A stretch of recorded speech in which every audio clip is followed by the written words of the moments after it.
আজকের 6 নম্বর স্কুল করব। এর আগে আমি 5টা স্কুল অলরেডি ভিডিও দিয়ে দিয়েছি।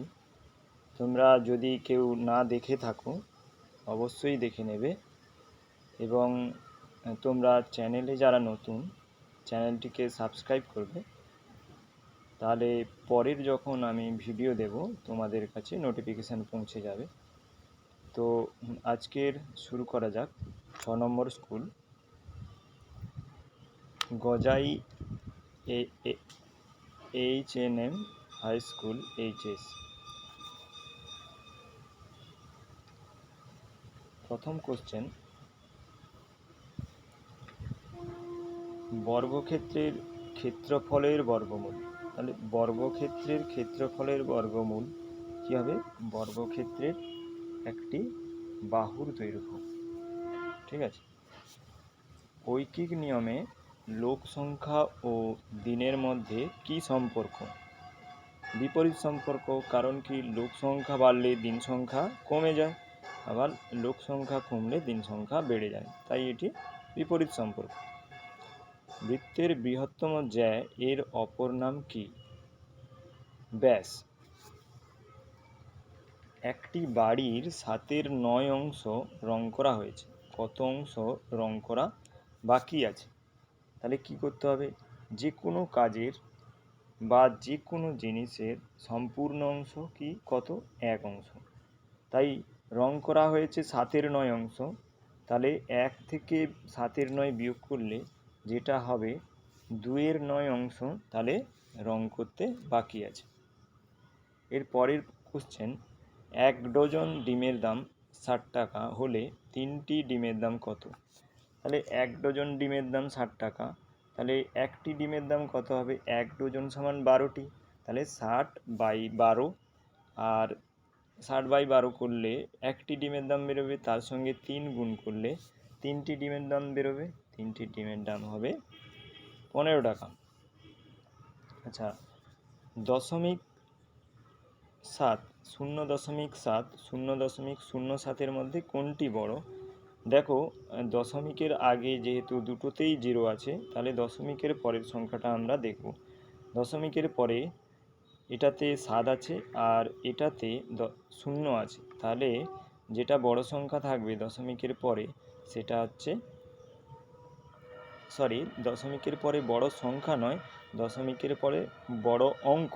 তাহলে এটাতে সব বড় অঙ্ক আছে, এটাতে 0 আছে, তাই এটি বড় হবে।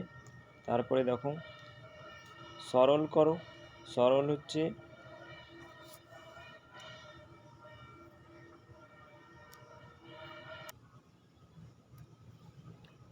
দেখো, এটা একটু মিস্টেক হয়ে গেছে। শূন্যের সঙ্গে দশমিক সংখ্যা গুণ হোক আর যাই গুণ হোক, এটা শূন্যই হবে, তাহলে 0 যুক্ত 1 সমান হবে 1। ঠিক আছে। আচ্ছা, এবার আসা যাক পরের কোশ্চেন।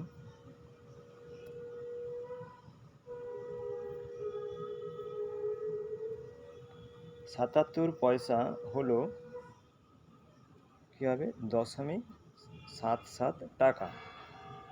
প্রকৃত ভগ্নাংশটি লেখো। এদের মধ্যে প্রকৃত ভগ্নাংশ কোনটি হবে? দেখো, 2/3, এখানে লব ছোট হর বড়, তাই এটি প্রকৃত ভগ্নাংশ। 9 2/3 অংশ সমান কত? তাহলে 9 গুণিতক 2/3। দেখো, কাটাকাটি করলে 3 3 9, 3 6, তাহলে 6 হবে। কমলবাবু বছরে আয় 82,250 টাকা, বছরে খরচ 50,830 টাকা, তার বছরে সঞ্চয় কত? তাহলে আয় থেকে আমি যদি খরচ বাদ দিয়ে দিই তাহলে সঞ্চয় পেয়ে যাব। তাহলে দেখো, তাহলে সঞ্চয় কত হচ্ছে? 31,420 টাকা। তারপরে 256 এর বর্গমূল কত? 256 এর বর্গমূল কত? তাহলে 256কে কী করতে হবে? উৎপাদক বিশ্লেষণ করতে হবে। দেখো উৎপাদক বিশ্লেষণ করলে কটা 2 হচ্ছে, 1 2 3 4 4 4 8টা 2 হচ্ছে, মানে বর্গমূল করলে 4টে 2 গুণ হবে, মানে 16। তাহলে 256 এর বর্গমূল হচ্ছে 16।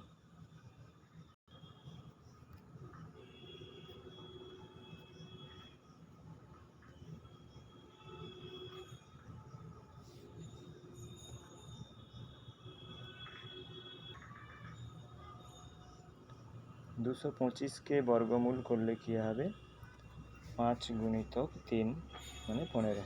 একটি বাহুর দৈর্ঘ্য হবে 15 মিটার। দশমিকে প্রকাশ করো, 88 ভাজিতক 1000। তাহলে 88 বাই 1000 হবে, করলে কি হবে, দেখো 3টে শূন্য আছে, তাহলে দশমিক 3 ঘর বাম দিকে সরবে, তাহলে 1 2 3, 3 ঘর বাম দিকে সরেছে, তাহলে 0.088 হবে। এবার আছে যোগ করো, দেখো যোগ, তাহলে দশমিক 3টে সংখ্যার দশমিক একই জায়গায় থাকবে। দেখো 5.07, 11.7 আর 13.008। তাহলে বাকি যে জায়গাগুলো আছে সেগুলোতে আমি শূন্য বসিয়ে দিয়েছি, তারপরে যোগ করেছি, তাহলে 29.778। তারপরের কোশ্চেন, সমকেন্দ্রিক বৃত্ত বলতে কি বোঝো? সমকেন্দ্রিক বৃত্ত, একই তলে অবস্থিত একাধিক বৃত্তের কেন্দ্র একই হলে বৃত্তগুলিকে সমকেন্দ্রিক বৃত্ত বলে।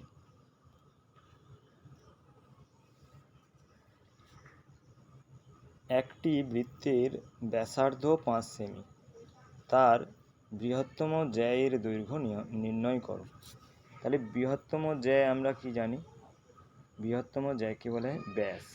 তাহলে ব্যাসার্ধ যদি 5 হয়, বৃহত্তম জ্যা কী হবে, 5 গুণিতক 2, যেহেতু ব্যাস, তাহলে 5 গুণিতক 2 সমান 10 সেমি। তারপরের কোশ্চেন দেখো, স্কেলের সাহায্যে 5.7 সেমি দৈর্ঘ্যের রেখাংশ অঙ্কন করো ও রেখাংশটির নাম দাও। দেখো এটা স্কেলের সাহায্যে, আগে তোমাদের ভিডিওতে দেখিয়েছি যে এটা স্কেলের জিরো থেকে 5.7 সেমি পর্যন্ত একটা লাইন টানতে হবে, তারপর এটার নাম দিতে হবে এ বি, এবং এ বি সমান 5.7 সেমি এটা লিখে দিতে হবে। আচ্ছা, তারপরে 3 দাগে গ দেখো, বৃত্তের ব্যাস কাকে বলে? বৃত্তের বৃহত্তম যা বৃত্তের কেন্দ্রগামী তাকে ব্যাস বলে। আর কি বলেছে, বৃত্তের ব্যাস এবং ব্যাসার্ধের মধ্যে সম্পর্ক, বৃত্তের ব্যাস সমান 2 গুণিতক ব্যাসার্ধ। দেখো বলেছে প্রদত্ত চিত্রে এ বি সমান ডিসি, মানে এ বি সমান ডিসি, আবার এডি সমান বিসি, এডি সমান বিসি। তাহলে এটা কি হবে, এটা দেখো দুটো 12 সেন্টিমিটার আছে আর দুটো 8 সেন্টিমিটার আছে, তাহলে আমরা পরিধি মানে কি জানি, চারদিকটা, তাহলে দুটো 2 গুণিতক 8 আবার 2 গুণিতক 12, তাহলে 8 যুক্ত 12 সমান কত হচ্ছে 20, 20 গুণিতক 2 সমান 40 একক। আচ্ছা, এর পরের কোশ্চেন কি আছে, দুটি বৃত্তাকার মাঠের ব্যাসার্ধের দৈর্ঘ্য যথাক্রমে 15 মিটার ও 10 মিটার। দুটি মাঠের ধার বরাবর বেড়া দিতে হবে, কোন বেড়ার দৈর্ঘ্য বেশি হবে? প্রথম মাঠের বেড়ার দৈর্ঘ্য বেশি হবে, কারণ প্রথম মাঠের ব্যাসার্ধের দৈর্ঘ্য বেশি। তাহলে ব্যাসার্ধের দৈর্ঘ্য যখন বেশি হবে, পরিধিও বেশি হবে, তাই প্রথম মাঠের বেড়ার দৈর্ঘ্য বেশি হবে।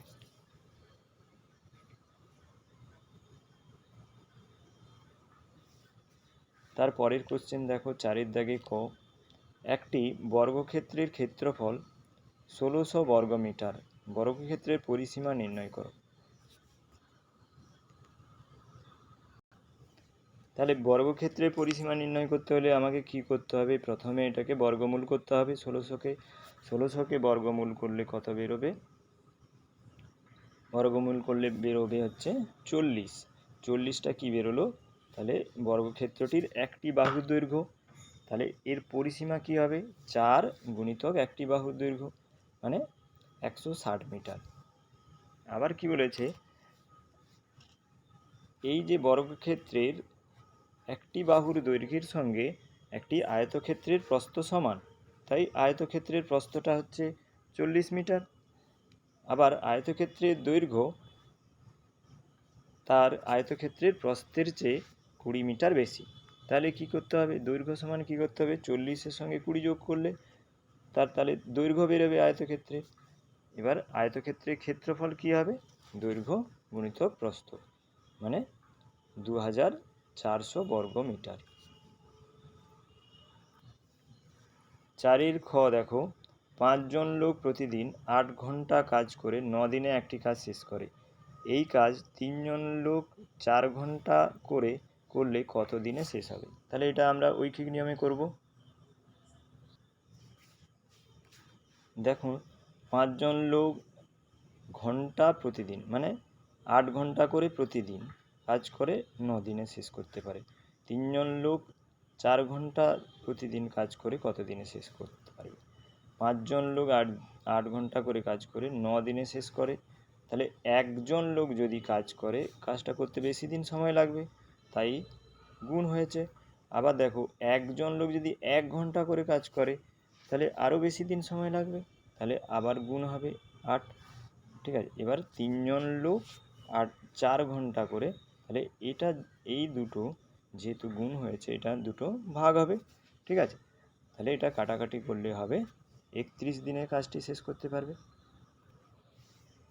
তারপরে দেখো সরল, এটা শুধুমাত্র বন্ধনীর কাজগুলো, প্রথম বন্ধনীর কাজ আগে হবে, দ্বিতীয় বন্ধনীর কাজ তারপরে হবে, তারপর তৃতীয় বন্ধনীর কাজ হবে। কোনো ব্যাপার নেই, এটা খুব সহজ আছে। তাহলে আগে 70কে 14 দিয়ে ভাগ করলে 5 হবে। তারপরে দেখো এটা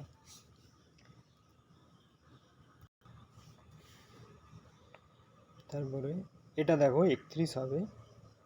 36 থেকে 31 বাদ দিলে 5 হবে। এবার 5-এর সঙ্গে 14 আগে গুণ হবে। আগে 720-র সঙ্গে 5 কিন্তু বিয়োগ হবে না, কারণ আগে গুণ আছে, গুণ হবে।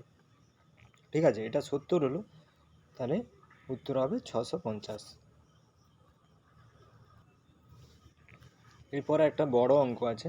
বিদ্যালয়ে 2 জন কর্মচারী ভিকি ও রাজুকে কিছু অর্থ সাহায্য করা হবে, তাই প্রথমে প্রত্যেক ইচ্ছুক ছাত্রছাত্রী কাছ থেকে 6 টাকা করে তোলা হলো।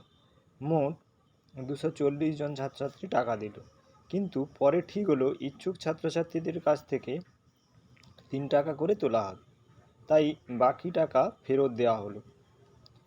শিক্ষক শিক্ষিকারা 600 টাকা দিলেন। মোট টাকা দুজনকে সমান ভাগে ভাগ করে দেওয়া হলো। প্রত্যেকে প্রথমে কত টাকা পাবে? কিন্তু বিকি তার অর্ধেক টাকা রাজুকে দিয়ে দিল। বিকি কত টাকা পেল?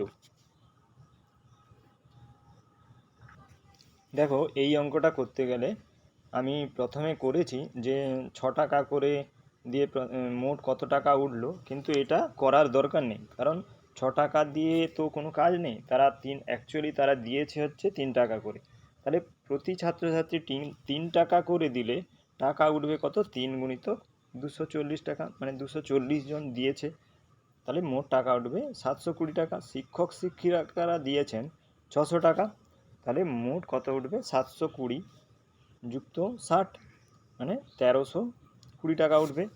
বিকি ও রাজু প্রত্যেকে কত করে পাবে? 2 জন ব্যক্তি আছে, তাই 2 দিয়ে ভাগ হবে, তাহলে প্রত্যেকে 660 টাকা করে পাবেন। বিকির অর্ধেক টাকা রাজুকে দিয়েছেন, তাহলে বিকির অর্ধেক টাকা কত? 330 টাকা। বিকির অর্ধেক 660 থেকে 60কে 2 দিয়ে ভাগ করতে হবে, 330 টাকা। তাহলে বিকি 330 টাকা রাজুকে দিয়ে দিয়েছেন। তাহলে বিকি আগে কত পেয়েছিল? 660। এখন -330 টাকা। তাহলে বিকি পাবেন কত? 330 টাকা।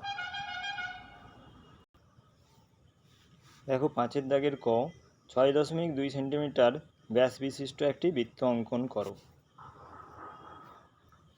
দেখো 6.2 সেন্টিমিটার ব্যাস বলেছে, তাহলে আমি ব্যাস দিয়ে করতে পারবো না, আমাকে তাহলে ব্যাসার্ধ বের করতে হবে। তাহলে 6.2 ভাজিতক 2 মানে ব্যাসার্ধ হচ্ছে 3.1 সেন্টিমিটার।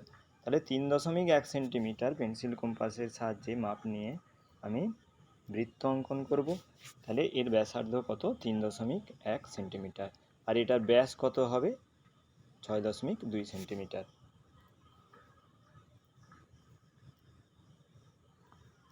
এরপরে দেখো যে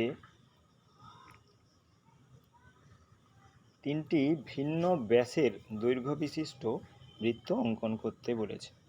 তাহলে এখানে অ্যাকচুয়ালি ব্যাস হলে আমাকে ব্যাসার্ধ দিয়েই করতে হবে।